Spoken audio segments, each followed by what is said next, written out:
9 अगस्त भारत का एक ऐतिहासिक पल है, अगस्त क्रांति दिवस। इस पर ही हम सभी लोगों ने, सभी संतों के साथ हमने बैठक करना प्रारंभ किया है और निर्णय लिया गया है कि अब भगवान श्री कृष्ण की जन्मभूमि को मुक्त कराना है। भगवान श्री कृष्ण की मुक्ति के लिए एक आंदोलन होने जा रहा है।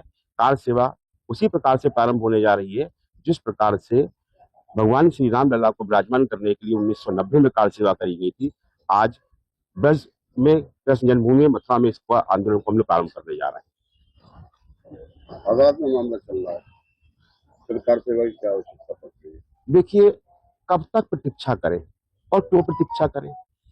ये देश हमारा है, भारत हमारा है। आजाद हुए इतने वर्ष हो गए, कितनी सरकारें आई चली गई, बदल गई, और हम अदालतों में अपने भगवान का स्थान मांग रहे हैं, अपने ईश्वर का स्थान मांग रहे हैं। अरे, अदालतों को प्रभु स्वयं हम सब का पालनहार करने वाले हैं, उनका स्थान मांगने के लिए कब तक अदालत जाएंगे और क्यों इतना विलंब हम स्वीकार करेंगे? इतने साल की प्रतीक्षा की है, हमें लगता है ये प्रतीक्षा हम करते ही रह जाएंगे। अदालतों का इस्तेमाल राजनीतिक हथकंडों के लिए किया जाता है, लेकिन हम भगवान के स्थान के लिए अब स्वयं मांगेंगे, अपना अधिकार लेके रहेंगे। भगवान श्री कृष्ण जी की इस जन्मभूमि को इस वर्ष की आने वाली जन्माष्टमी, क्योंकि प्रभु का जन्मदिवस मनेगा, ये जन्मदिवस जो मनेगा, तो जब हम किसी बालक का मनाते हैं तो कुछ उपहार देते हैं, और भगवान श्री कृष्ण को हम यहाँ लाला के रूप में पूजते हैं। तो इस बार का जो उपहार है वो यही है कि भगवान श्री कृष्ण जन्मभूमि के बाहर जो मस्जिद स्थापित की गई है, इस गुम्बद को तोड़कर वहां पर भगवान श्री कृष्ण को स्थापित करेंगे। एक ही बात, एक ही नारा, उस मातृ शक्ति की बात को दोहराते हैं, एक धक्का और दो और इस मस्जिद को भी तोड़ दो, इस गुम्बद को भी तोड़ दो। बहुत हुआ, अब ना अदालत का इंतजार है, ना किसी चीज का इंतजार है। अब जो होगा वो स्वयं निर्णय लेगा, संत लेगा, सनातनी लेगा।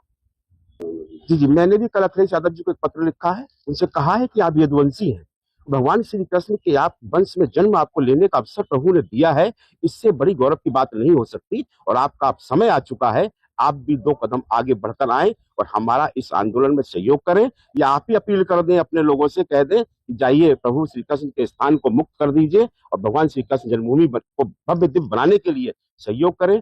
इसलिए हमने भी कल अखिलेश जी को भी लिख के भेजा है। माननीय योगी जी तो देखिए, वो धर्म का प्रचार प्रसारक करने वाले कुछ संत हैं, उन्होंने स्वयं इस कार्य को किया है, तो उनके मन में भी ये बात आ चुकी, और यही सनातनियों की बात है, यही संतों की बात है। और संत सनातनी सब मिलकर हम सरकार से भी अपील करना चाहते हैं और विपक्षों से भी अपील करना चाहते हैं, भगवान श्री कृष्ण की जन्मभूमि की मुक्ति का भी आंदोलन किसी दूसरे रूप में ना जाए। आप सब लोग सहयोग दें, हम शांतिपूर्वक आकर उस मस्जिद को हटा देंगे, वहां प्रभु को स्थापित कर देंगे। कार सेवा की रणनीति ये तय की गई है कि दिल्ली इंद्रपथ से हम इस यात्रा को प्रारंभ करेंगे। दिनांक का, समय का, व्यवस्थाओं का अभी अयोध्या हरिद्वार में हमारी बैठक होने जा रही है, समस्त अखाड़ों के साथ हमने समय मांगा है, और शीघ्र ही वहां से बैठक करने के पश्चात में इंद्रपथ से इस यात्रा को प्रारंभ किया जाएगा। वहां से कार सेवक चलेंगे और ब्रज की ओर कूच करेंगे। 9 अगस्त को हम सभी लोग ब्रजभूमि पहुंचेंगे, मथुरा पहुंचेंगे और अपने प्रभु श्री कृष्ण की भूमि को मुक्ति कराने के लिए अपना कार सेवा प्रारंभ करेंगे। तो क्या माना जाए, अयोध्या जैसा नजारा एक बार फिर मथुरा में देखने को मिलेगा?